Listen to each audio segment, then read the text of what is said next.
Yo, what is up? You have found We Like the Blazers, and we are all back in our original homes. So, we're home. We're home, and so I am your host, Ryan Whitty Whitledge, and joining me, as always, is Brandon Goldner. Goldner, how you doing? Hey man, I'm pretty good. The sun is out. It's not 110 degrees. That's always good news. I was outside trimming some wisteria or some kind of viney thing that right around July just starts growing super quick. And so you have to cut it back or else it kind of dominates your entire house. And it's quite pleasant outside. Yeah, I'm liking it quite a bit. Yeah, I mean, it's, let's see. So 2 weeks ago, I was in Vegas. Last week, I was out camping lakeside. So yeah, I had told the wife, I don't want to make any plans because I miss just lounging on my couch and vegging out and, watching TV. So Dude, I think we may loosely have something planned for later in the evening. But for the most part, I just want to be a lazy asshole right now. I honestly, when I plan vacations, I try really hard to have a buffer day where it's you come back and you can just decompress, or we've talked about unpacking before, but I'm totally with you. I need to recharge. That's important to me. And so whether you like to do stuff and go out and have fun, or whether you like just to sit home and veg out and play Super Nintendo like I do on my computer, any way that you take care of yourself and recover is important, particularly if the things that bring you joy are somewhat stressful. And we would know a little something about that.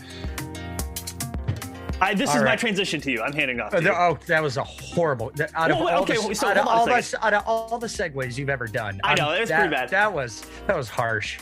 So let me babble for a second while you can collect your thoughts. I said the things that bring you joy. A shout out to Mike Richmond of the Locked On Podcast. He does a segment every Friday he asks people to send in what is it about the Blazers or the team that brings you joy. And I really appreciated the one that he had this week with someone whose partner lives internationally, or she lives internationally, and they haven't been able to see each other because of COVID, but the Blazers have brought them together. And I just think that that's really, really neat. And it is kind of on the one hand, it's great that for a lot of people, and for me, basketball is somewhat of an escape. It's supposed to be something fun and interesting that I can focus on that's not super heavy or stressful. And it is kind of a bummer, on the other hand, that the Blazers lately have felt, to me, heavy and stressful and not as much fun as it should be. And so with that, what might we know about that, given what's happened this week, Ryan? Handing off the topic to you. Much better. By the way, quick aside, I also feel it massively appropriate, being a Blazers fan, that the moment of joy is brought to you by an alcohol sponsor. Oh, is it really? Who's the sponsor? It's Michelob. Okay, yeah, that's fair. I mean, if you want a little bit of water with a hint of alcohol, get yourself a Michelob. Michelob, sponsor us. Yes. Anybody sponsor us. I'll take, if my neighbor wants to hand me a couple bucks, but all right. So this week, for one, I think at this point we are 62 or 63 days removed from the Blazers being on the tail end of a 5-game win streak that ended with them beating Utah. Which was one of the best teams in the league at the time. Exactly. And that feels like it may have been 7 months ago. But so this week, this was a massive pile on. Last week, we ended up getting a little bit of reprieve from the Neil Olshey press conference and the mishandling of that. I think a lot of us thought that most of this stuff would just kind of maybe die down. The Blazers organization obviously thought nobody would care after that press conference, but Monday, Defector comes out with an article that fully detailed all the publicly available information. I think they had some freedom of information requests that came about with some of this information, but regarding all of the Billups, Mercer, Walker assault allegations, all the motions that attorneys filed and whatnot. And a lot of people found that stuff kind of very damning, because it did come off as though there was so many motions to suppress and delay and all this stuff. I got a buddy of mine who's an attorney. He deals in similar cases. He's like, yeah, that's not necessarily a bad thing. That's good lawyering. So, but people are free to make up their opinions on that either way. Really quick, I would second what your friend said. That's just part of the legal process, for better or for worse. You're obviously going to do everything you can to help your defense, no matter what it is you're defending. And so I don't see that as an admission of guilt or anything like that. But anyway, yeah, good to know. Yeah. And so with that, it was kind of nice to have a little well, I don't know if nice is the right word, but it was good to have a little more that full in-depth detail that kind of the defector went into. But I at this point in time, I think most people, and I don't know the right way to word this, are kind of past the allegations per se. Like, you've already made up your mind. You already have your side of the fence on where you stand. I don't think anything's going to sway anybody either way. And at this point in time, it is what it is as far as his hiring. He's got a 5-year deal. Stotts is still on the payroll. They just inked Chauncey for another 5. If they fire him tomorrow, guess what? That 4 years guaranteed that you're now on the hook for 2 coaches who aren't coaching. So he's not getting fired tomorrow. Spoiler alert. Yeah, he's not getting fired, and so that's where we stand. And then Tuesday, the most damning article of the week comes out, and that is Oregon Public Broadcasting. I don't know if whenever anybody reads OPB, if they just immediately finish that off with "you know me," but oh my god! I mean, if you grew up in Oregon, you've heard enough OPB fundraiser drives to know that OPB is Oregon Public Broadcasting. But yeah, yes. Shout out to our local radio journalists. You all do great work. Yeah, and so they come out with an article that details all the steps that the Blazers did not take during their proprietary, thorough investigation into the Billups background and the related sexual assault. And that was probably one of the most damning things of the week. Wednesday, we all got to take the day to digest that and discuss that. Thursday. Wait, really quick. Can I hit on that, or are we going to go back to it? We'll go back to it. Okay, we'll go back to Sorry. it. So Wednesday is the breathing day. Thursday, Willamette Weekly, thanks to a Reddit thread, does a full deep dive into the investigator who was in charge of the Billups vetting. And it was revealed that he had, as recently as April, shared everything from pornographic images and GIFs, anti-LGBTQ rhetoric, and anti-BLM posts, fully aligning with the Thin Blue Line. And he was let go of his 11-year-long contract, him and his company, with the team. So everybody's left to ponder, like, okay, so we just got this article the other day talking about how the investigation sucked, and now we find out that this isn't necessarily the type of person you want looking into sexual assault allegations and vetting a person. So, okay. And the team, did let him go. Friday morning, we wake up, and in my email box at 6:33 in the morning is Henry Abbott, his True Hoop newsletter, and he published a story, kind of like a little snippet of how we got here, but the big part of that was a source in Lillard's camp said Dame would be requesting a trade from the Blazers within the days to come. Chris Haynes, a little later in the day, puts out a sit-down interview he did with Dame the day before, asking him about his future in Portland. It didn't necessarily fully dispute the Abbott article, but at the time, I don't think he knew he needed to. He did put the snippet in there that said Lillard will address all these things in a press conference later in the day. Dame came out with the Team USA press conference that I think almost everybody was freaking out about finding a way to stream. And once all the local radio stations found out there is zero problem with them carrying it live, all of them did. And also shout out to KGW that actually streamed it on YouTube, which is how I ended up watching it. Oh, they did. Okay, that's good. I wasn't sure if anybody carried the live Zoom feed. I was at work, and so I was at first. I heard that 750 The Game was going to be carrying it, so I switched over to their live link and heard a very odd conversation by Peter Sampson, who I normally don't have an issue with, but that was a very deep dive into a Greg Oden penis joke that I was not prepared for. Didn't that come about because a caller was trying to troll him about it? I thought I tuned in a little later. I don't know. Shout out to Peter. I like Peter quite a bit, but I agree. I actually tuned in somewhere around that part and like, what am I walking into exactly? But yeah. Anyway. And when at the time they're the only ones that we were told that were going to be carrying it, you're getting all the ears of Portland in. It wasn't maybe the best look. The ironic part is then 1080 The Fan came out and said, hey, we'll be carrying it. And I am a longtime listener of The Fan. And I remember getting into a Twitter thing with somebody and I was like, hey, 1080 The Fan's carrying it. And somebody was like, oh, well, go listen to it there unless you want to hear,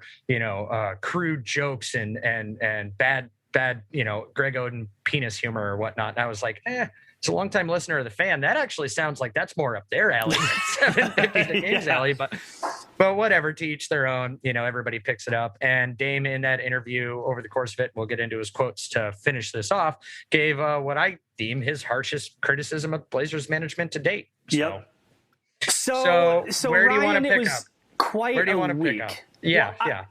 Well, we can start at the beginning if you'd like, and I'll let you drive it. But my comment, kind of overarching, you gave a really good summary. It was an exhausting week yet again, being a Blazers fan. Again, as somebody who wants to the stuff that I want to criticize about the team are things on the court, tactical things, how the team is built. That kind of stuff is kind of fun for me. It sort of feels important, but it's not actually that important. When you're getting into stuff like sexual assault allegations, how a team seems to have turned a blind eye by way of not doing a very good job investigating something that they told us fans to trust them in their investigation of, when you're getting into the franchise player appears to be dissatisfied, that's not super fun for me. And so the last week, just to say, the way that you went through it, like it brought my anxiety up yet again. And so I can't wait to start talking about it. I'm here to stress everybody out. So, all right, let's start at the top. I don't think we need to go any more into the defector article because, like I said, people have made up their minds about, the Chauncey Billups stuff. It's there. It's a very long read, and if you aren't as well versed in the details of the case or don't know much about it, I would direct you to go find that article on Defector and read it because it is very in depth. Fair warning, a lot of legalese. There will be some times where you got to turn around and Google what some Latin shit means, but if you want to know more, it's there. So I want to start at the OPB article because then that came out the next day, and again it was detailing what the Blazers said that they did versus what they were able to verify they actually did.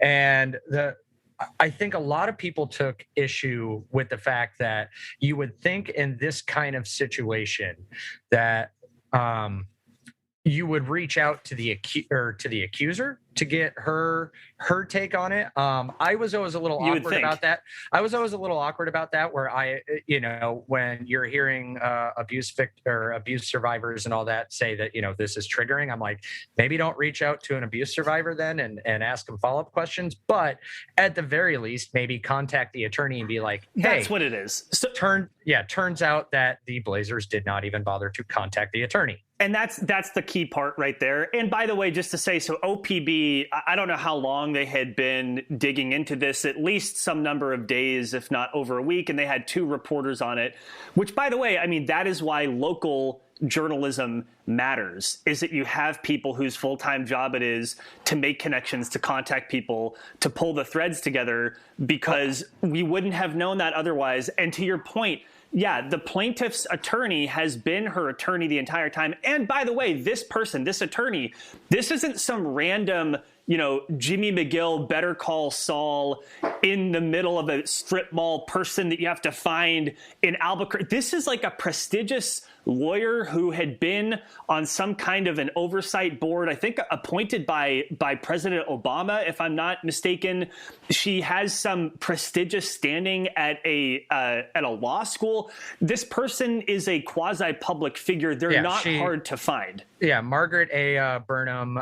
She is a law professor and director of the Civil Rights and Restorative Justice Project at the Northeastern School of Law in Boston.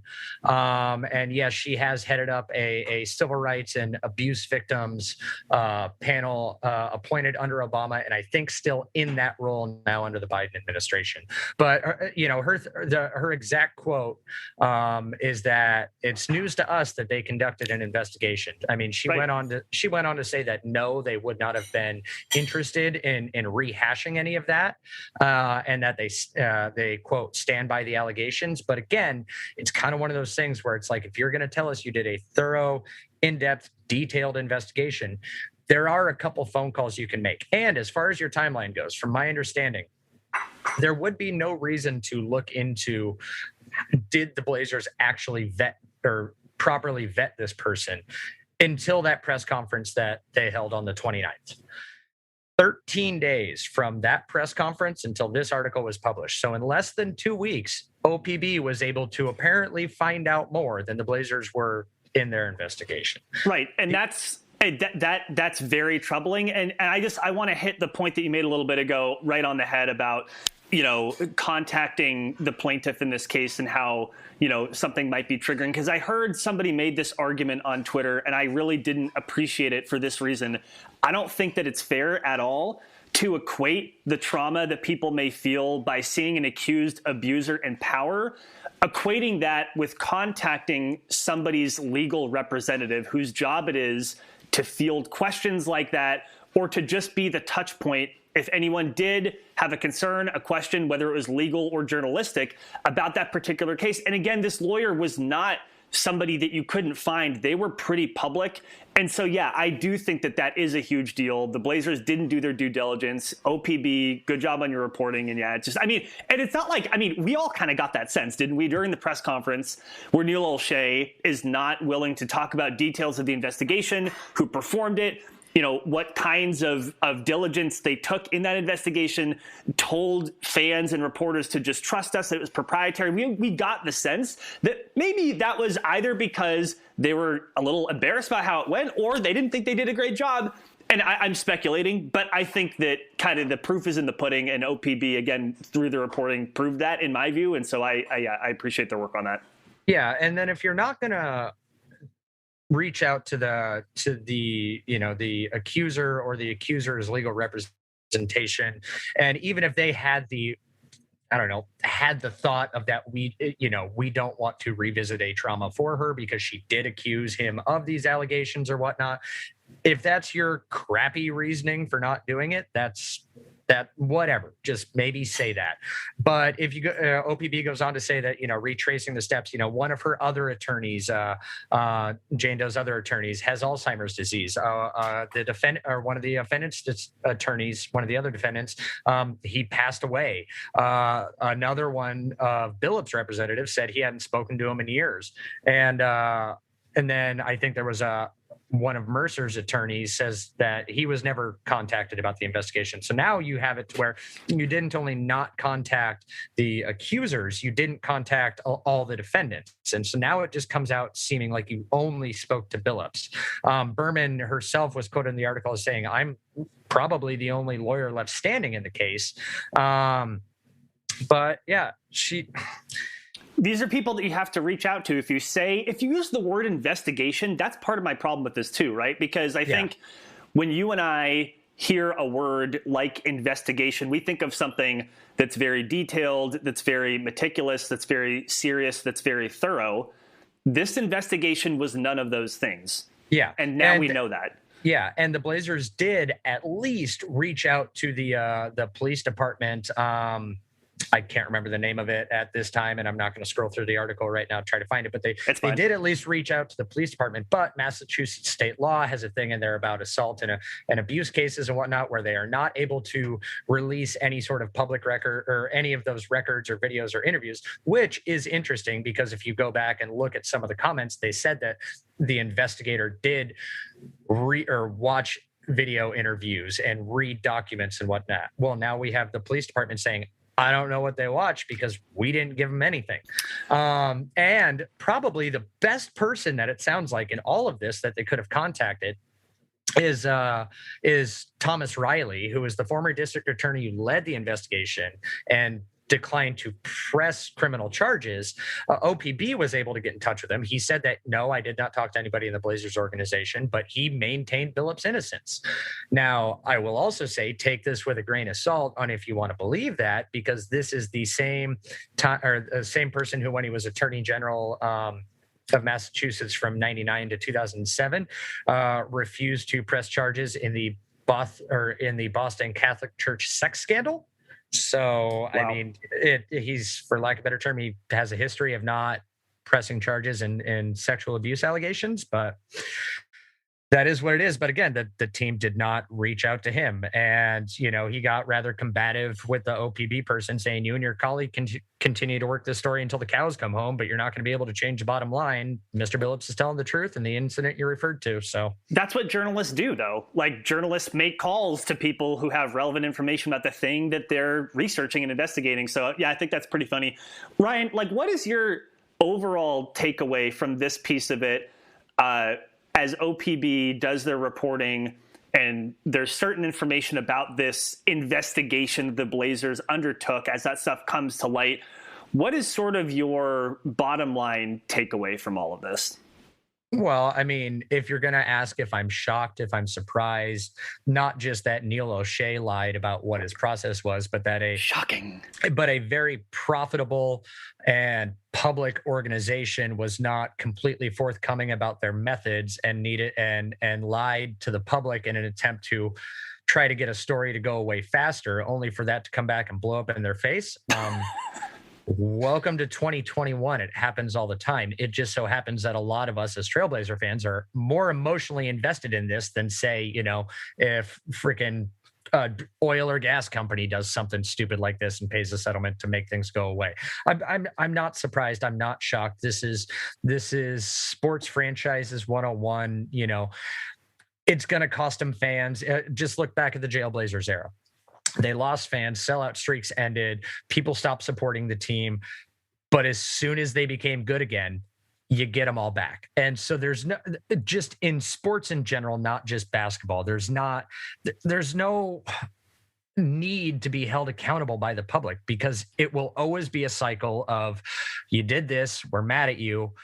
Okay, you're good again. We love you, and we're fully on board. The money will be there, the support will be there, and there's not as much of like this onus to own up to your mistakes or whatnot. They're on the rapids. They're going to ride it. They're going to hit some rocks along the way, but guess what? We're still on the journey with them, and they bank on that.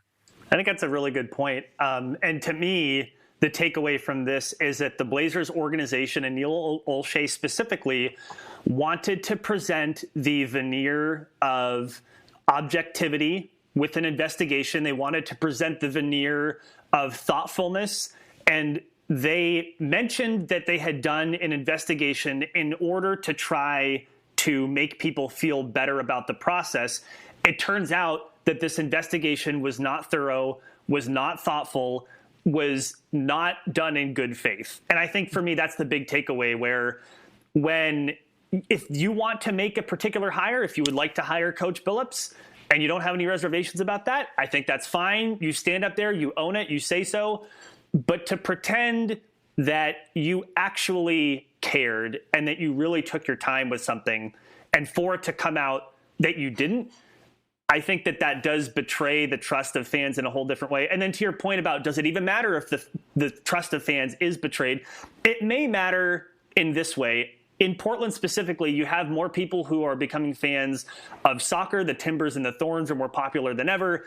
You have MLB to PDX is a big thing, exactly. Looking at getting a baseball team a couple years down the road. Right. And so there are some people who may want to take their interests and their wallets elsewhere. I don't have any stats on this. These stats will never be publicly available. But anecdotally, I don't know if you've seen this, there are definitely people on Twitter who are sharing emails with their Blazers account representatives canceling their season tickets. That matters. That does matter. It does. But again, you got to remember that the percentage of people compared to the population that are active and on Twitter and sharing those kind of things is a drop in the bucket. But that's what we don't know, right? Like, we don't know if the drop is like a little eye drop or if it's like a giant water balloon drop. You're right. It's going to be a drop no matter what. But the minute Chris McGowan speaks up about anything dealing with this, that's when you know that it's a water balloon and not a pebble. Interesting. Okay. Well, because he handles all of those ticket sales and all that stuff. Olshey runs basketball operations. McGowan runs the entertainment aspect of it. And I think you see McGowan step up, that means that shit's getting real. Right. And to be fair, like, people like you and I can have as many podcasts as we want.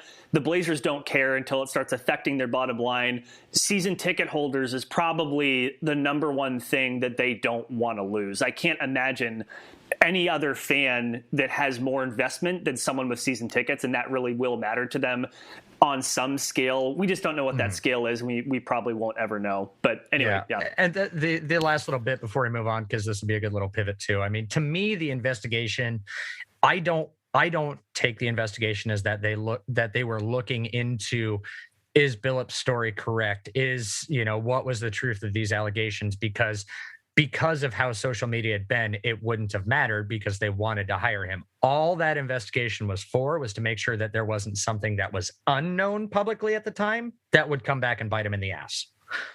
So And with this investigator, moving on to the next part is that, let me find, there we go. Like I said, Willamette Weekly did a deep dive into him.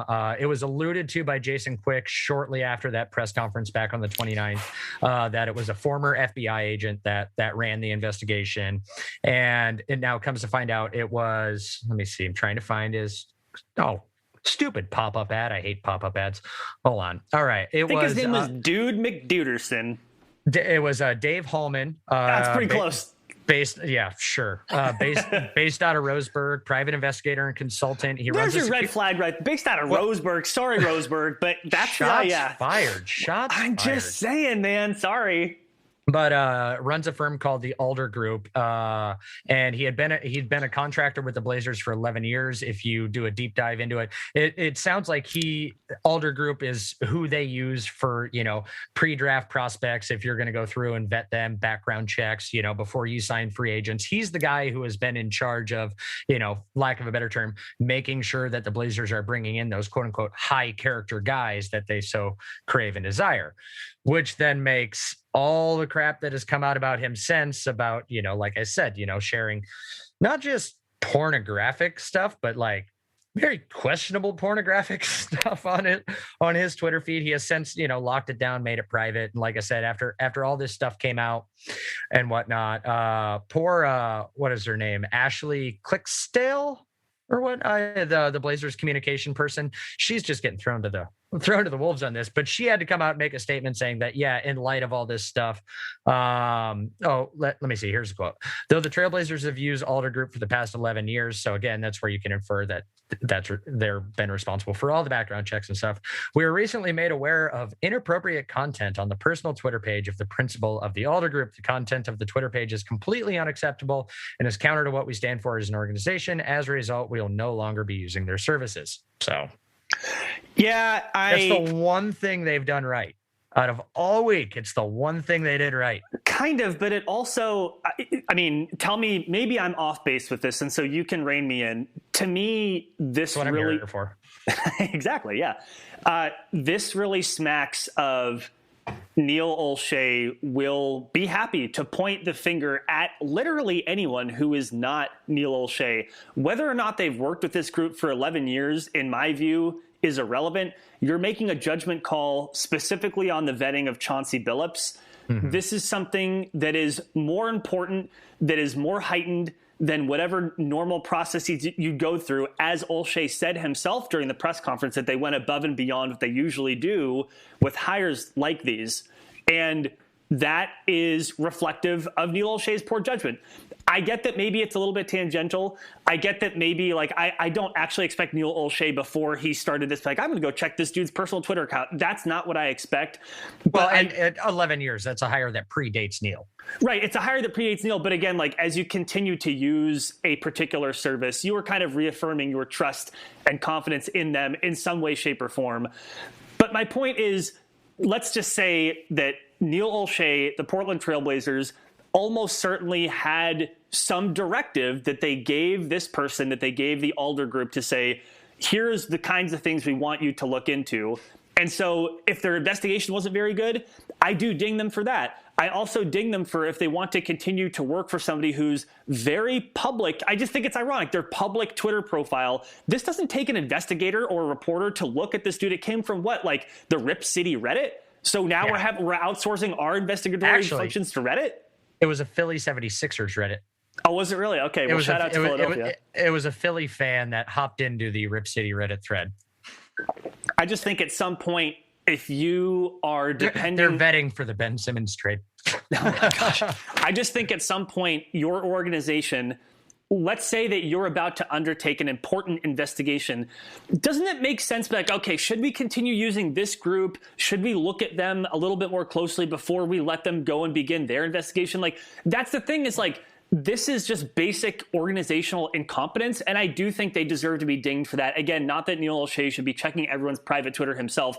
I just think it's reflective of something deeper, and I do think that ultimately the buck stops with Neil Olshey, but he would never say that, admit that, and he doesn't think that. I agree with that, but what I will say again, and it comes down to because they've used the firm for 11 years, before Billups and over that 11-year span, the Blazers have done nothing but bring in high character guys, great community guys, high value guys. This is the same guy that went through and vetted Stotts. This is the same guy that vetted Dame and CJ before they were drafted. Probably did some vetting on Nurk when they were originally looking into a trade or whatnot. There's been, for lack of a better term, there's been zero reason to question the work and the results that this firm and this person has turned over until now. So this kind of reeks to me of there's just a familiarity with the work where this firm, maybe, hey, we've had an 11-year contract there, we can get away with doing a bare minimum.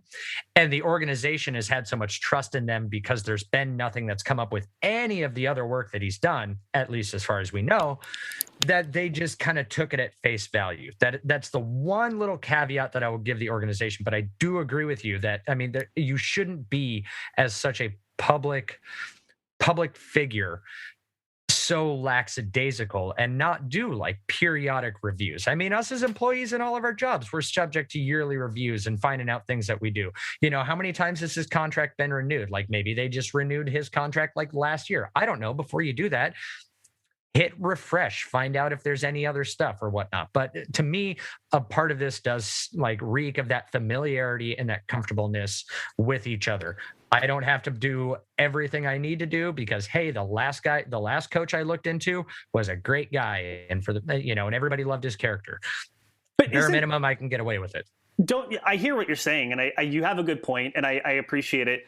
And now let me tell you why you're completely wrong. Don't you think that That's it, I quit. Isn't there something about this, though, where, again, if Neil Olshey is up on the podium saying we went above and beyond, that's lip service. That's lip service. But this isn't a typical vetting. Like that's what I'm saying. Like they knew that this wasn't going to be a typical vetting of a coach. And so then it's like, who's auditing the auditors, right? So it's like we have... Should we get cyber ninjas? Can we get the cyber ninjas in here? That would be from incredible. Arizona? I'd be super down with that. But that's my point. Like, again, yes, what you're saying, the familiarity, we can trust this dude. Like, you're right. That was it. That was as much as they thought about it. And that was wrong. And that's incompetent because when you have something that's this hot and this important, you have to have extra sets of eyes on it. Look, like this is not quite the same thing, but in my work, there have been times where we have, I've worked for various government agencies. We've had to release something publicly. And in the normal course of events, you look at it, you have staff look at it, maybe you run it up to your supervisor. Does this look good? Okay, great.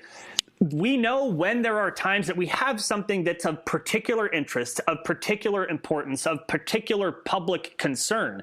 So you know what happens then? You look at it much more closely, much more thoughtfully, much more diligently. And they didn't do that here. And that's what they should have done. That's what any competent organization, whether it's government, private, I don't care. That's what they would have done to say, we have this very important investigation we need to do. We're telling people we're going above and beyond. Let's go ahead and take a peek at the people who are running this thing first. Okay, they look good. Okay, now go do it.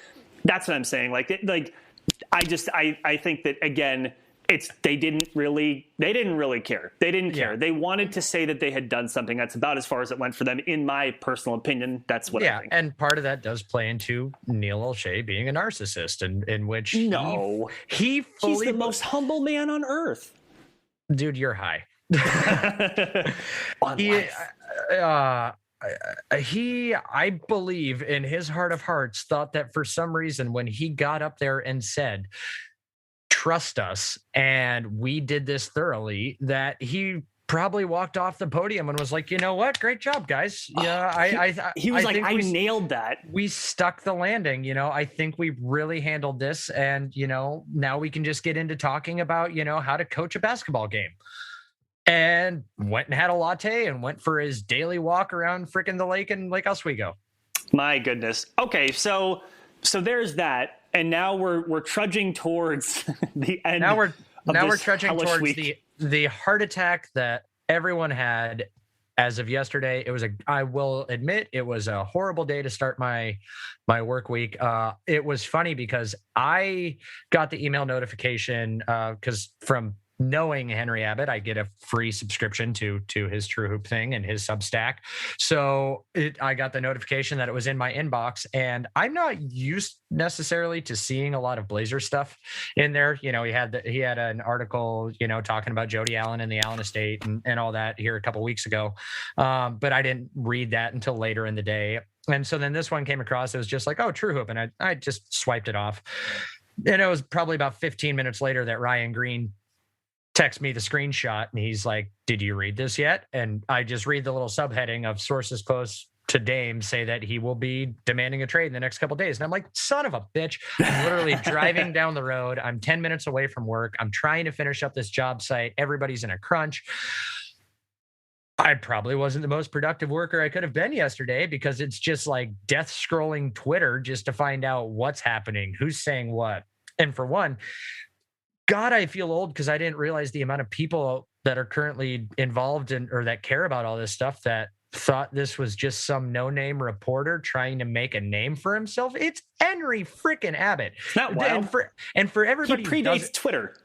Him and Bill Simmons are probably the most influential people in basketball reporting. Like, I will say this, without those two and their time at Grantland and ESPN and whatnot, this medium that you are currently listening to us on or watching us on would not exist. We would not be doing the way that we are, or we would not be doing things the way we're doing it. Henry Abbott is literally considered the godfather of NBA blogs. Yeah. Helped create it. The man has a storied career. He got all the way up to vice president of the NBA at ESPN. This isn't just a schmuck. And while, Dame did contradict the initial reporting, I mean, I reached out. It's an example of everything can be true all at once, while everybody is kind of saying different things. So you have a source close to Lillard said this. I'm sure Dame has voiced his frustrations. Another thing is that it was reported by Frank Iasola. I'm probably mispronouncing his last name, but I think it's just Isola, but oh well. Isola, yeah. He's based in New York. Who cares? Yeah, but he's plugged in. He reported that Olshey and Billups were on their way down to see Lillard. I don't think that they decided to hop on a plane to Vegas just because of a Henry Abbott piece that came out. I think that maybe there's Dame had said, oh, they were already going to come down here. I firmly believe that maybe Dame has been voicing frustrations. He's seen the stuff that we started talking about. He's seen this OPB article. He's the face of an embarrassed organization, and so I'm sure there's a phone call, and I'm sure there's Dame talking to friends, talking to family members, and being like, man, if they don't get their shit together, I'm asking out. That probably got said. So same point in time, he's probably also giving them the rest of the reporting, and then Dame's quotes, he's going to give them time to figure their shit out. Right. And just not as much as we want. Well, let's walk through what happened later that morning, and then we can start digging into it even more, because you did have the Henry Abbott piece came out, and like you said, he says a source says that Damian Lillard would request a trade in the coming days. Mm-hmm. So then you had this piece from Chris Haynes. It was a sit down with Damian Lillard. And clearly, Haynes had tacked on at the end. I mean, you already went through this, but just to review. He tacked on at the end. Damian Lillard's also going to make comments at Team USA media availability later today. So, that was already out of date, the moment it was published. Then I want to throw this in, too. I can't remember if you mentioned it. Then you had Aaron Fentress from the Oregonian saying a source close to Dame says he... No, he just said an NBA source. An NBA source says Damian Lillard is not requesting a trade, right? So even before 12:30, 1 o'clock, or what, I think the media availability started late, so at 1:30, between 8 a.m. and 1 o'clock Pacific, you went from a source says Dame's being traded to the sit down with Chris Haynes to a source says Dame isn't being traded. And so now we're all kind of waiting for... And sprinkle in there Nurk hopping on Twitter, being one of the ones who obviously, one, doesn't know how to spell Henry Abbott's last name, two, doesn't know who he is, and three, taught us, at least me, because I'm old, taught me what put a cap on it meant, or cap on. I didn't know that meant clown or wrong, but apparently it does. Have you ever heard the expression no cap? I just thought that meant there was no limit. Basically, no cap means I'm telling the truth. I'm not lying. So cap is the opposite. You're making stuff up. I am so far out of the lingo that it worries me for the 2 to 3 years when my kids hit teenage years. That's what I was going to say. Don't you pick up some of this stuff from your kids? I'm sure some of it. Well, right now I just got to keep up with a 10 and 11-year-old. It's 2 to 3 years before I'm in trouble, and I got to brush up on the last 4 years of lingo. Soon you'll be teaching me stuff soon enough via your kids. So the point is that we had this hectic roller coaster morning. At a minimum, before Dame speaks, I want to give a quick kind of gut check how I was feeling, and I don't know what you thought, but for me at that point, I was like, well, this isn't great based on all of the previous reporting we had seen over the last couple months. It had been clear that at a minimum, Damian Lillard was not fully happy. And who could blame him? Who could blame him? The Blazers get bounced in the first round by a team with less talent. Who could blame him? The best teammate he's ever had has been LaMarcus Aldridge, who left years ago. And I mean, shout out to CJ McCollum, but so I can't blame Damian Lillard for feeling a certain way about this. He's 31. He's in the middle of his prime. He wants to win. No one can. So I wasn't thinking Dame is for sure going to ask for a trade, but at a minimum, I think that any reasonable person would infer from this that Damian Lillard wasn't fully happy with the organization. And here's where I'm going to bring some Twitter beef into the pod. And again, is not fully happy with the organization and continuously having to be the face of the franchise for people who keep stepping in it as these follow-ups and these stories come out. That's right. Exactly. So here's where I want to bring some Twitter beef into real life, into the podcast. There are a certain subsection of folks, notice how carefully I'm phrasing this. There is a certain subsection of Blazers fandom that as we speak, as of right now, as of this very minute, are doing everything in their power to abdicate Neil Olshey of any responsibility for why Damian Lillard may be unhappy. I think that is wild. I think that's off the charts. I think that no matter whether you think Neil Olshey has been a good GM or a bad GM, I don't see, even before Damian Lillard spoke yesterday, I genuinely don't understand how you can't be bothered to say, yeah, Neil Olshey is part of the problem. It seems very obvious even before Damian Lillard breathed a word yesterday. I just wanted to get your 2 cents on that. Yeah, I mean, it's going to drive me nuts. I had it ready to go and somehow lost the tab, but somebody had done some reporting, and I think it was national, may have been like Chris Mannix, could have been also been Sean Highkin again, or Eric Gunderson, one of those three. But they were talking, the other week about how Neil Olshey and how he feels about his job as the Blazers GM. At the drop of a hat, I mean, he always refers to Portland as like the podunk town. Like when he sells us on free agents don't want to come here. Well, it sounds like he's not maybe the best effing salesman for the city when he hates it himself, and that's even hard to be a good spokesperson for something that you don't like. Yeah. And that's even with him living in the rich, affluent version over in Lake Oswego. He considers it a podunk town, and he'd be happy to get fired so he can go parlay this into some higher profile gig in New York or frickin' LA or whatever. So great. That's not the best salesman that you have for this. And then let's see, what was the other conflicting thing? Oh, the other little conflicting thing about Neil Olshey too is, you had Sean Highkin come out the other day and he said, since that OPB article came out, I'm getting from conversations I've had, his job is way less secure now than it was 48 hours ago, which then that subsection of Twitter that you want to reference or whatnot, there was parties of that threw on and decided to say, like, this is just local media creating a stupid narrative to vindicate their opinions and whatever. At which point then they latched on to Jason Quick when he's like, I've kind of heard the opposite of that. He's pretty solid and firm in his job security, which again, this is a case where both things can be true because he's probably secure in his job security because he just signed a contract extension. And again, the Blazers are already paying a coach to not coach. Now, do you want to pay a GM to not GM while paying for their replacements? Another part of his job security is that coming up, that if there was going to be the time to make the move, and I've said this before, it would have been before the coach got hired because GMs like to bring in their own guy.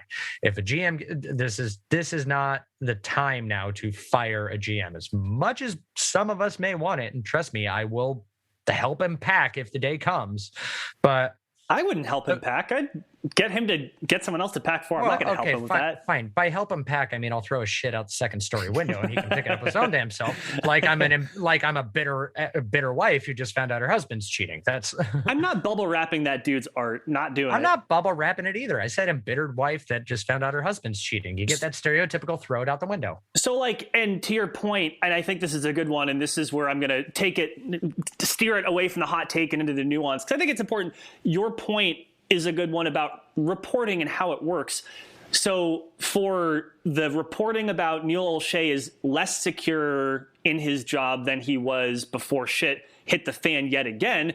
First of all, I think that's a perfectly reasonable inference without doing any reporting whatsoever. The second thing is you can have a source with Vulcan who says, I think things are getting a little sideways for Olshey.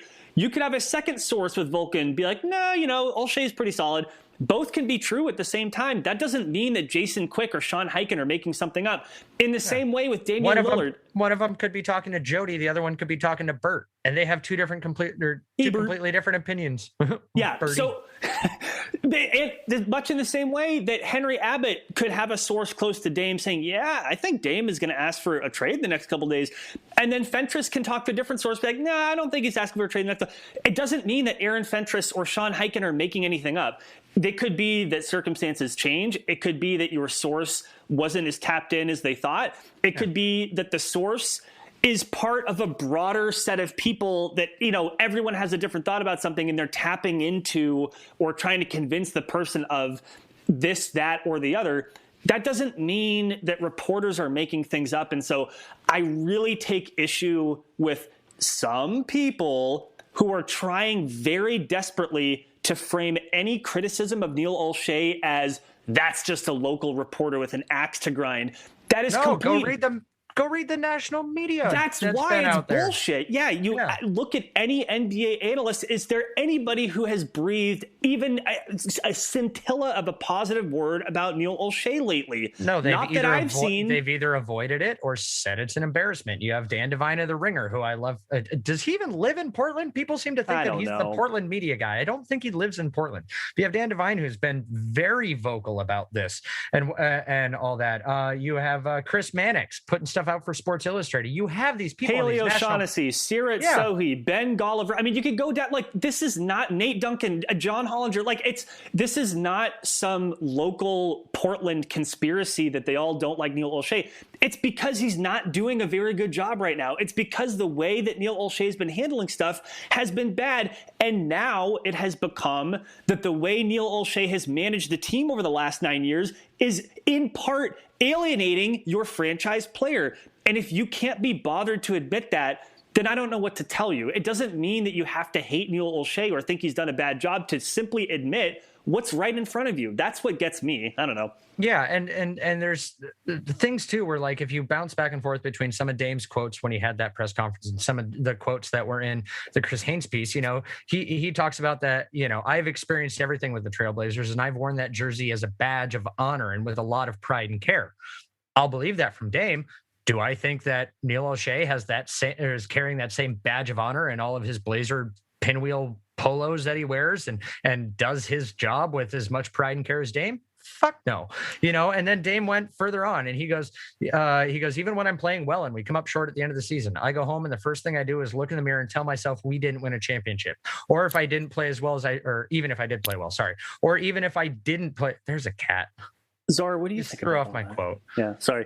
Or if I didn't play as well as I should have, I have to look in the mirror and tell myself that my performance was unacceptable and that I have to do better. And then you go and do better. I think that's the stage that we're at as a team.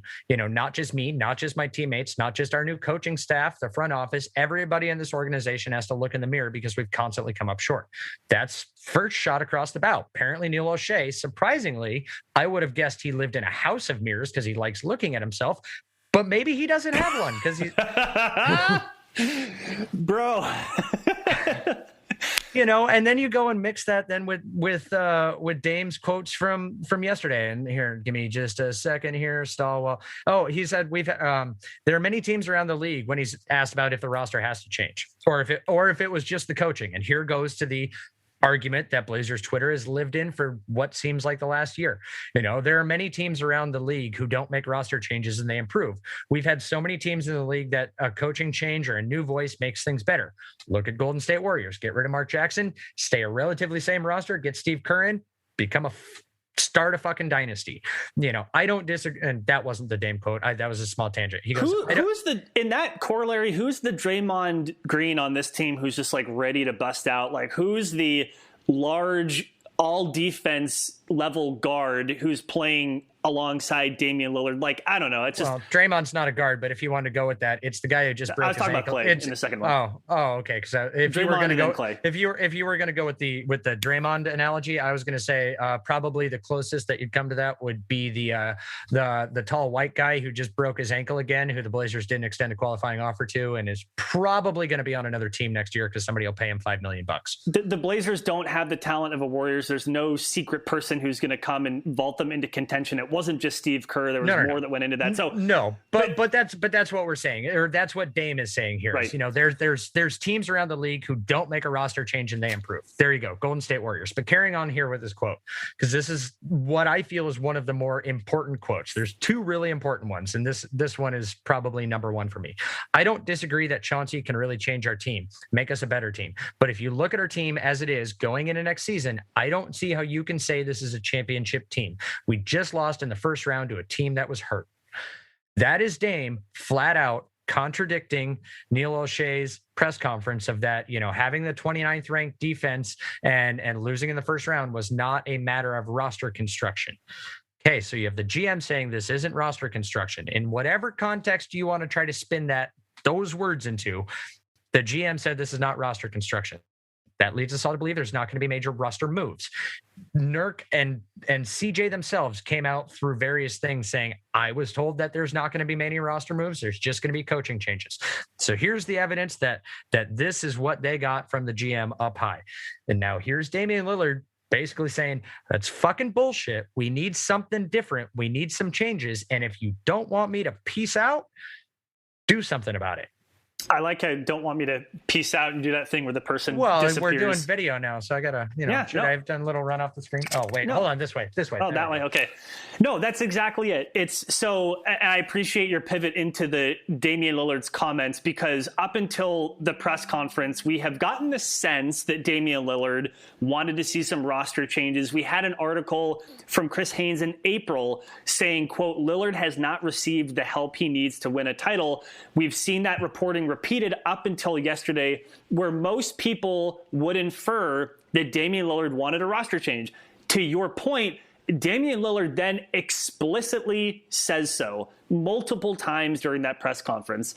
And I think that's pretty reasonable. I think it's also a purpose pitch, because every other way that Dame has said it up until now, whether it's said it at a press conference or it came out as a quote in a story, allowed for there to be a pivot from the front office on that it was a quote taken out of context. It didn't mean this. We're in contact with Dame. We know what he wants. Dame went on to even talk about, I tell the front office and management what they need to know. I'm being vocal with them. Well, this is as clear as fucking day as you can get. And your star player saying, I don't know how you can look at this roster and think we're going to contend. try to spin that as best you can.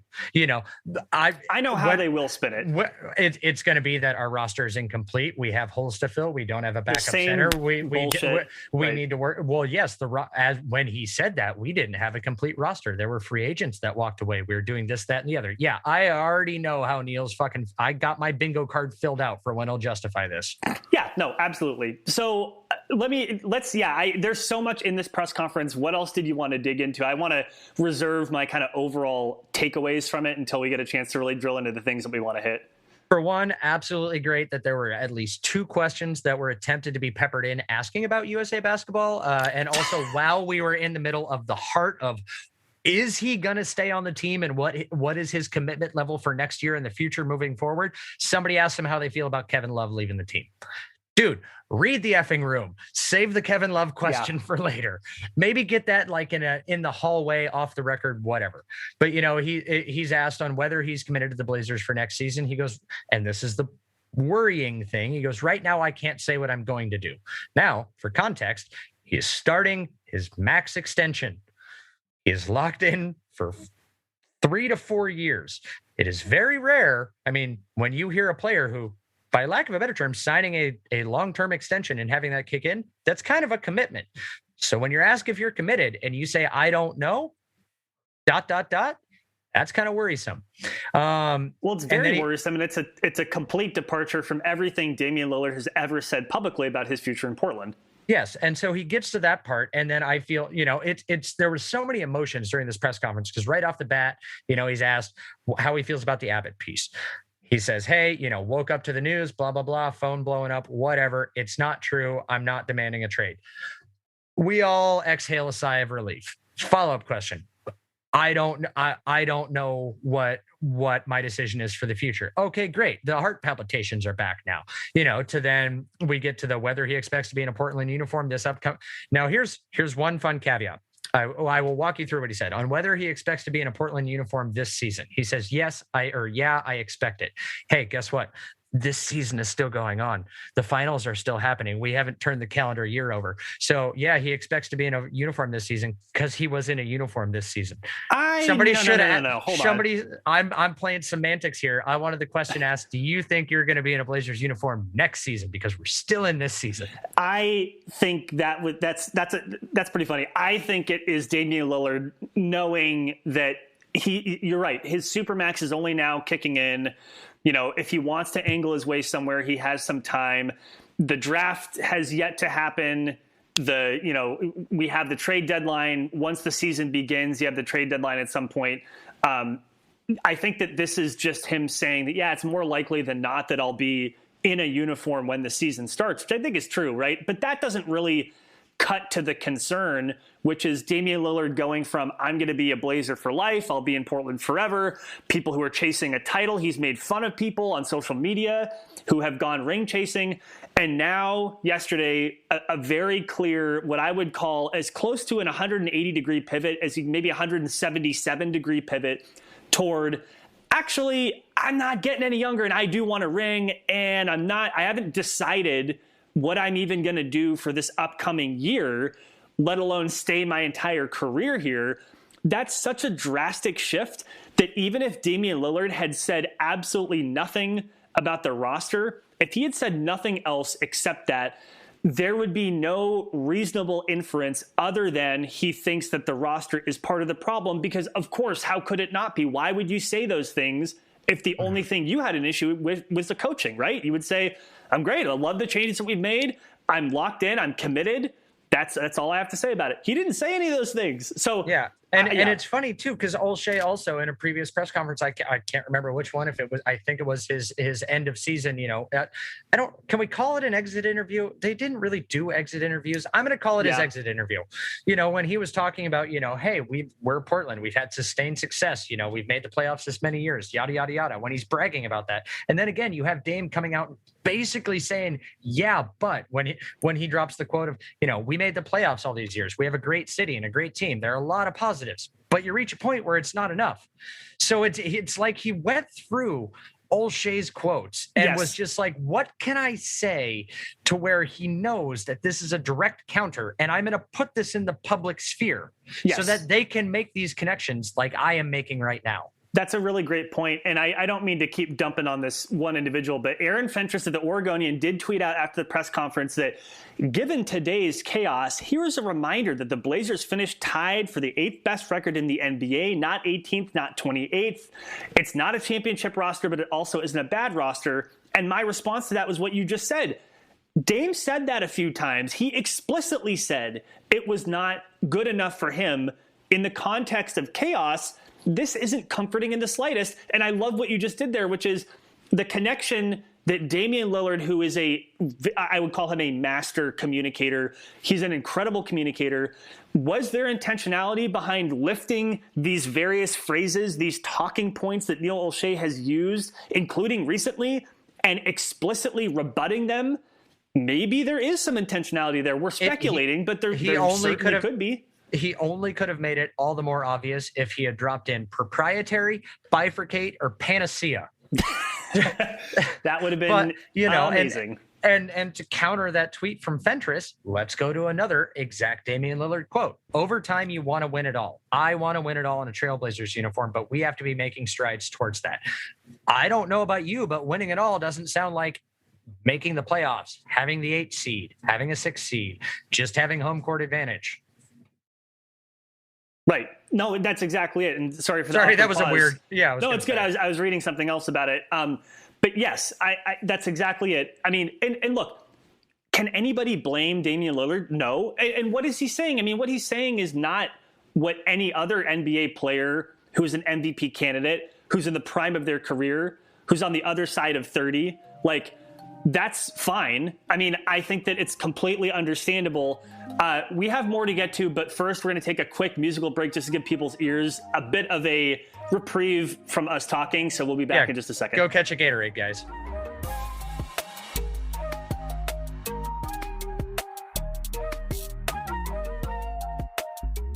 And we are back. There's a little bit more to get to in this press conference before we wrap it up. But yeah, if I'm Damian Lillard and I have a platform to say whatever I want to about the team, and I know that this opportunity is coming, like, even if you leave aside the fact that Henry Abbott's quote, or his article came out that quoted a source saying Dame wanted to leave, I think Dame had to pivot a little bit to kind of hit that question dead on. But I think it was pretty clear with the timing of the Haynes article in the morning and then the availability. I think that he had already been planning to maybe sequence that out. That wouldn't shock me. You had mentioned before that Olshey and Coach Billups were in Las Vegas. Damian Lillard explicitly said that there's, quote, a conversation to be had with them, right? Like you touched on it before, like, yes, they were already there, but I also think that conversation probably is not like the ones that they've had in years past, or is different in some substantive ways. Which, God bless Jason Quick for giving us one of the more humorous aspects of that little thing when, have you spoken with Jody? Have you spoken with Neil or whatnot? I was just about to hit that. I'm stealing your thunder, and he goes, yeah, I've spoken with Neil and I've spoken with Jody. And he's like, have you spoken to Jody one-on-one? And he just kind of has like this weird little chuckle, and he just goes, I've spoken with them. I don't know why that matters. The conversations that have been needed to have, I've had. I'm just gonna say, here's wild speculation, conspiracy hat. No, here's wild speculation, conspiracy hat right here. Jody Allen is a weird billionaire who likes to import giraffe skulls and sexually harass her employees. Dame's an employee. He's just afraid to be in a room alone with her. I think it's funny to me because, like, the way that Jason Quick asked that question and Damian Lillard's response was this like sheepish kind of chuckle. You could see like that was the one time during that press conference that Damian Lillard's professionalism had a crack in it.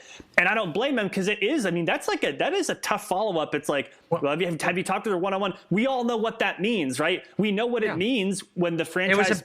It was a big deal when he had his one-on-one with Paul Allen, back in 2017 or something like that, I think it was. A little bit before his passing. That was big headline news. we know that that's the franchise player wanting one-on-one time with the owner to talk about the performance of the general manager, Neil Olshey. So obviously when Jason Quick asked the question, if he had one-on-one with Jody Allen, Damian Lillard is smart enough to know what that question means. Like, there are some people who they would hear that question and they'd be like, oh yeah, we've talked one-on-one. And then later be like, oops, I realized what I just said. Damian Lillard, he chuckled. He was sheepish about it. And he's like, I don't know why that matters. Like, yeah, of course you know why that matters. Like, we all know why that matters. The reason that he didn't say yes or he didn't say no and he pivoted like that is because I'm more than willing to bet that no, he hasn't. Because I stand by my theory that Jody Allen could care less about this team outside of what the balance sheet looks like and what the eventual sale price can look like.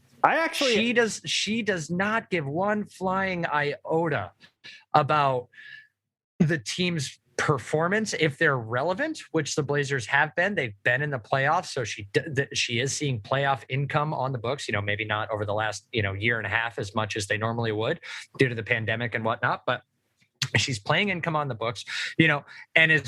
And again, like, if Neil Olshey hadn't been fired after that exit interview press conference, in which I think Sean Highkin had said that if that was Paul Allen still alive and running the team, that exit interview from Olshey would have got him canned right then and there.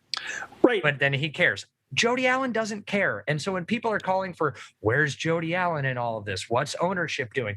Ownership is signing the checks and making sure that they're not losing money hand over fist.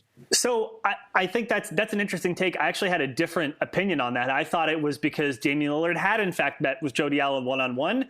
And I think that he didn't want to let that slip because he knew people would run with it.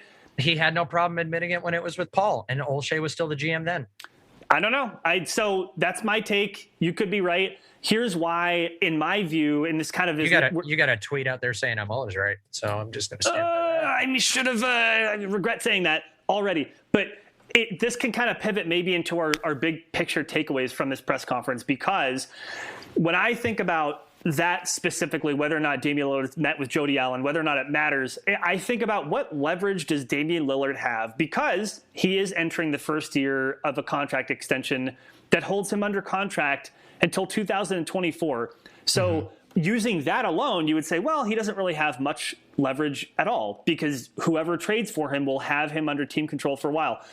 That ignores a lot of different intricacies about how the NBA works, how much power players have, and how much it matters if a star player, an MVP candidate, has a really bad experience with the franchise. That can matter to other players and agents.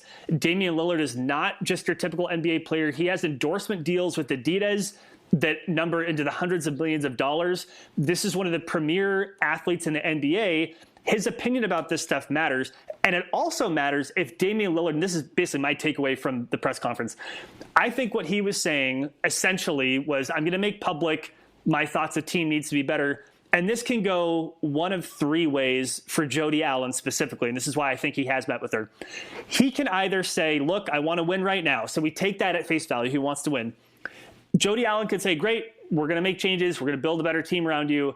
And Damian Lillard's like, I'm on board for that. I believe him. When he says he wants to retire in Portland, I believe him. I think this is not easy for him. I think he wants to stay. I really do. Like, to me, this is somebody who's doing everything they can to stay, not doing everything they can to leave. So Jody Allen, I'm on board. I'll make changes. Damian Lillard, great. I'll stay. That's option one. Option two, hey, Jody, like, dude, are you comfortable just with a playoff team? Okay, I'm not about that. Trade me quietly. Tell me the truth and trade me quietly. I will facilitate it. I will speak well of your organization as you as an owner. It's going to help the valuation of the team. I will go quietly. Option three.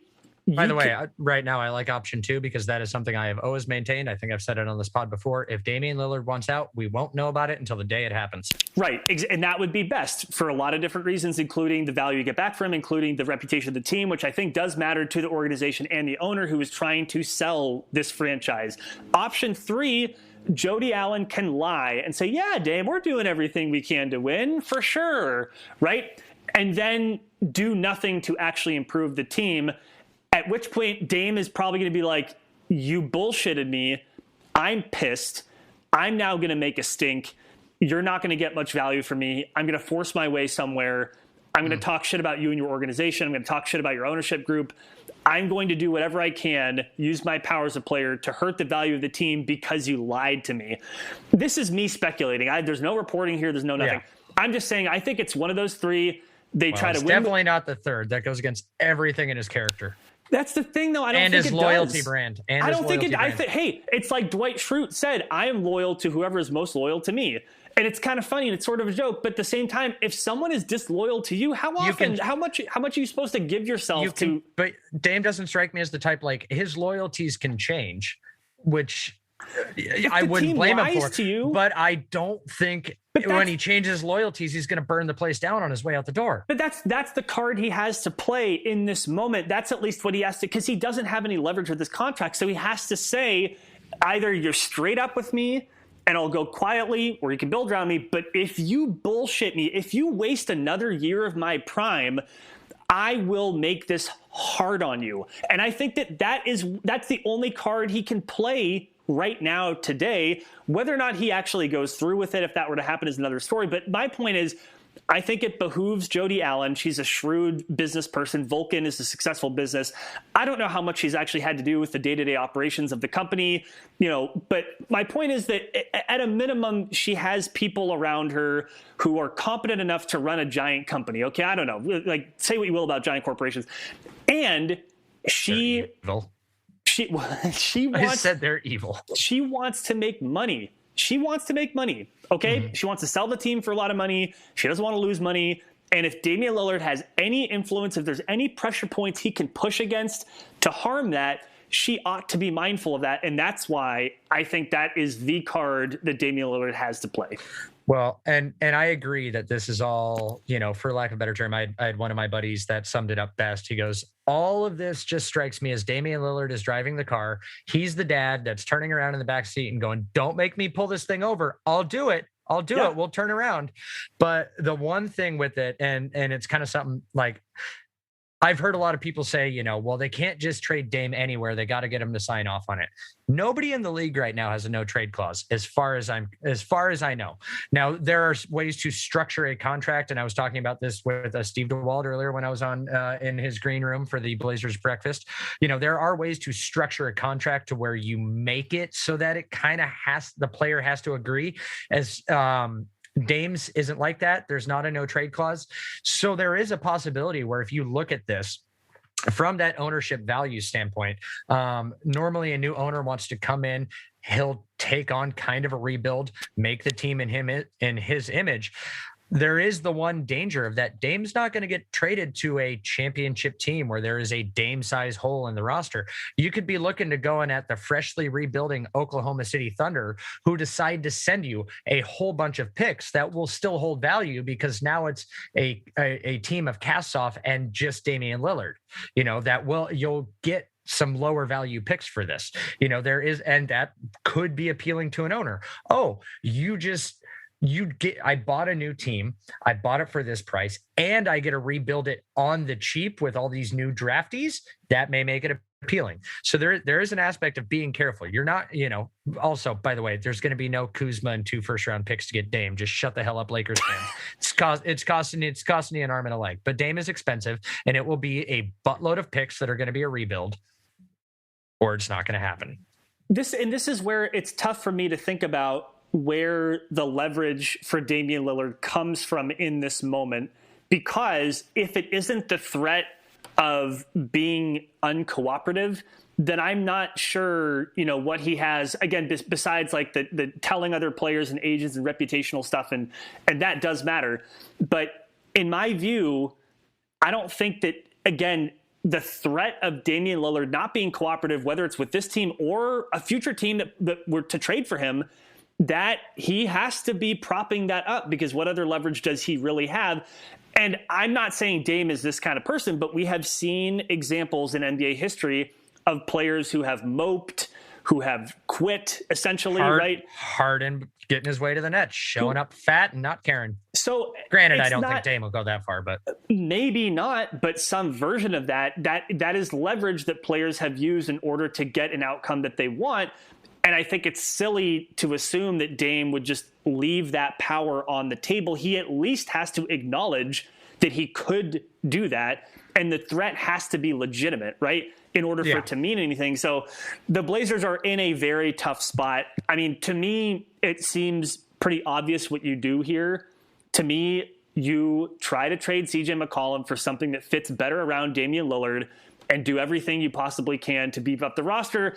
And if it doesn't work out, it doesn't work out. I think that's your option. This is your prove it home run swing. You right. got to prove to Dame that you're going to take you're going to swing for the fences. And as you said, yes, give more of a shit than you've given in the past to put something good around him. And as I have been demanding, to balance the roster out, if all they do in this offseason is somehow convince Norman Powell to resign, you've done jack squat. And I think, by the way, it's got to be more. You got to get him the balance he needs. And it's kind of funny, I will say, side bit of tangent. Dame decides to go and play Team USA basketball because he wanted to get the bad taste out of his mouth from the playoff loss, and go enjoy just being one of the guys and not having to carry a team. Yet he's had to carry Team USA basketball this whole time. He's got the same damn stress, and then tie on all the embarrassment going on with the team. But anyways, right? No, that's fair. I wanted to point out that I sent up a poll earlier this morning, and love the super scientific Twitter polls. Oh yeah, we got over 100 responses, so it's statistically significant. 2 of those are mine. And I said, when will the Blazers trade Damian Lillard? I gave 4 options: before the draft, before the trade deadline, next offseason, and never he retires here. With 100 plus votes, the winner is he retires here. 56% of y'all think that he is not going to be traded. I think that is one of my votes. That is one of my votes. My other one was for a different one. That's fair enough. I think that is. I want to believe that. I do want to believe that. The second most votes, the 38%, was next offseason. From where I'm sitting, that seems like the most reasonable outcome, which sucks. And then with 5% before the trade deadline and 1%, probably 1 vote before the draft. So most people in this very highly scientific poll don't think Dame's going to get traded. And then the other big chunk of people think he'll be traded not this year, but next, which is what I mean, those the 2 strongest possibilities. It's either because the options on the table before the franchise right now, prove it to your star player in the face of your franchise that you can put together a championship team or championship contending team, which at that point he doesn't leave because he is on a championship contending team, or don't. And then he wants to leave because that's it. And here's I've said this many times, and I'm gonna eventually get it on a t-shirt so I can wear it. Right now, Dame is asking for Neil Olshey's give a fucktitude. He wants to know where his give a fucktitude lies. And Jody Allen's, right? But which again, it's like if not even caring about hers. An honest conversation about like in your wanting to sell the team or the value of the team is just making the playoffs good enough, then please trade me. Like I think that's where Dame is, and I don't blame him. So yeah, I just. It's tough to even, we're at this point. I do think that we will know more after the draft. Things tend to happen around the draft, and we'll get a better sense of what the team is going to look like next year. Here's the scary part, though. I think that we will know, based on the moves the Blazers make, whether Damian Lillard will be traded sooner rather than later. But even if they make moves that kind of look like they're really going for it, if the Blazers don't perform well in next year's playoffs, if some fluky injury happens, he's likely to leave anyway. So we're going to, Blazers fans, buckle up for some anxiety. We're going to be in this weird interstitial space of not really knowing what Dame is going to do at a minimum through next year and maybe for the rest of his career. Maybe it becomes a year by year thing that we're doing this song and dance. Even if the Blazers are highly successful, let's say best case scenario, Chauncey Billups is this just incredible earth-shattering coach, and they make good roster moves, and they overperform expectations, and they make it to the Western Conference Finals, and maybe they even sneak into the finals. We're like, wow, this is incredible. I think it's very likely, even in that best-case scenario, that we are having similar conversations as to this every year forever as long as Damian Lillard is here. Can we just bookmark this and release this next summer? I will set up save us a weekend. I'll set up an Outlook calendar recurrence every year on this date. As a former admin assistant, I'm very familiar with the difference between an Outlook calendar series and an Outlook calendar occurrence.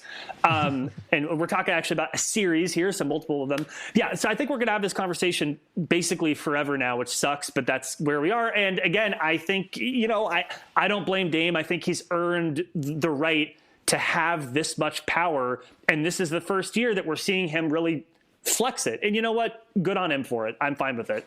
So Brandon, the Hair Kennedy, sent me, we'll end on this. He sent me this when the three of us are all having our panic attacks collectively together and, in the text thread. But after it all was said and done, he goes, here comes my crazy conspiracy theory. Here's my 2 cents. There was so much backlash with the coach that nobody internally expected it and it put a lot of negative attention on the organization. Now, after a storm of just massively conflicting stories, we no longer care about the coach and more about making Dame happy. Now, Neil and Jody Allen have a clear runway to quote unquote satisfy the needs of Dame to create a championship team. Once this is all done and the team is solid, we have a new coach. Neil looks like the hero and all is good.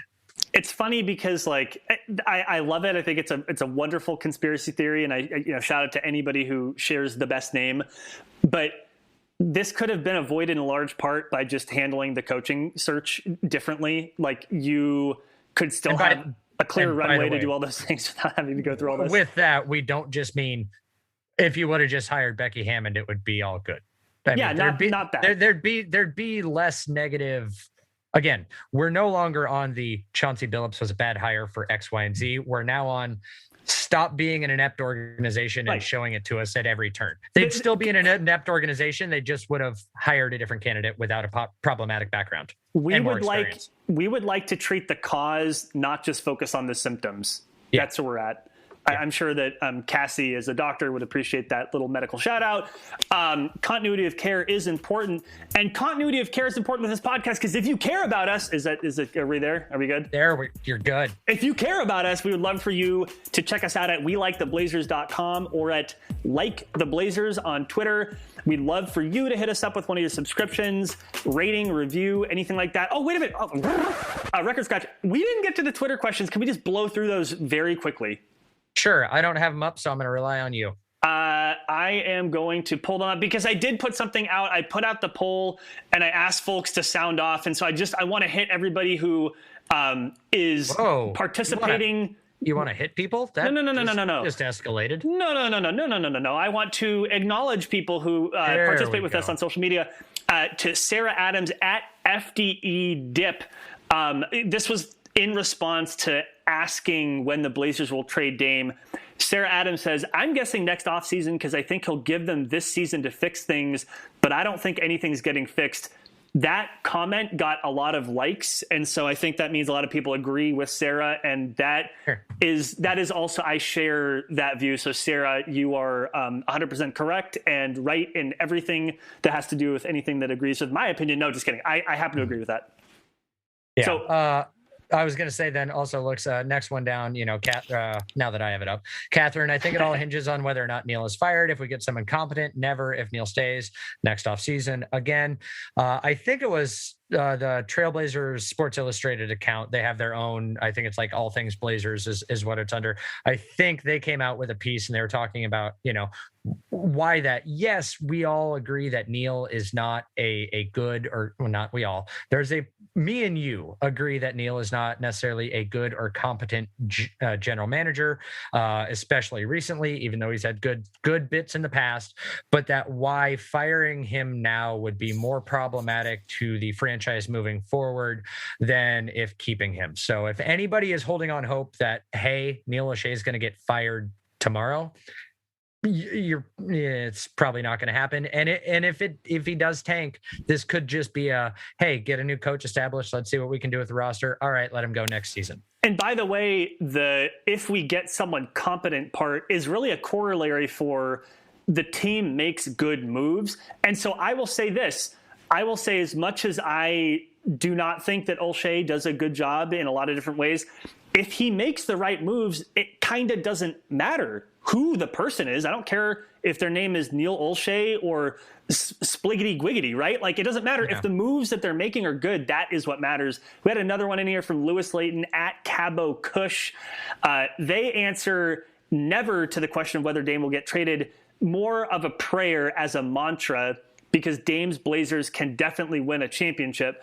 Yeah. I appreciate the good energy. I just want to, I want to signal boost that good energy. Let's just put it out there. Me at the Cubby Duck 76 kind of reiterated again, it all just depends on if Dame stays or on if Olshey stays. The one that I do, well, I would say end on because it is the last one, but CG3 at Colin Gladden.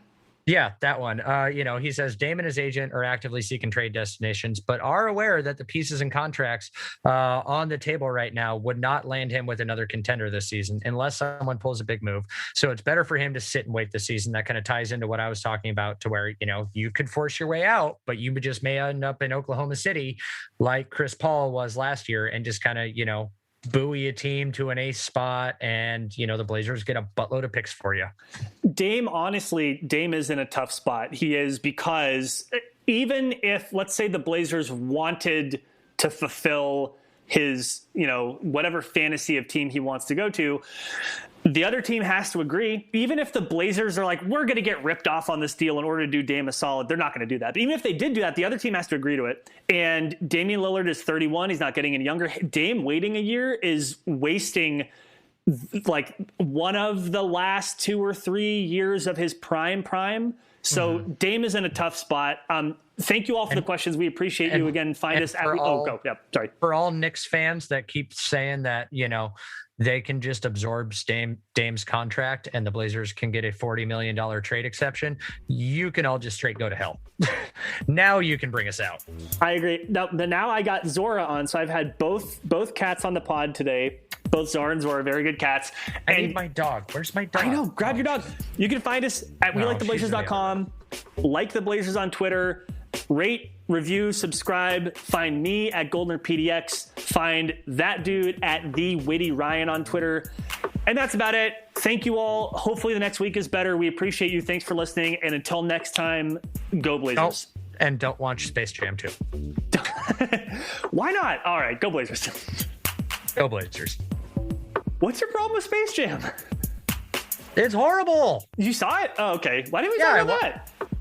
Whatever. I don't know. Maybe next time. Because I don't leave for work until 6:30 in the morning, but I'm up at like 3:45, 4 o'clock. So I had enough time to fit the movie in yesterday before my day started. Oh my God. Holy moly.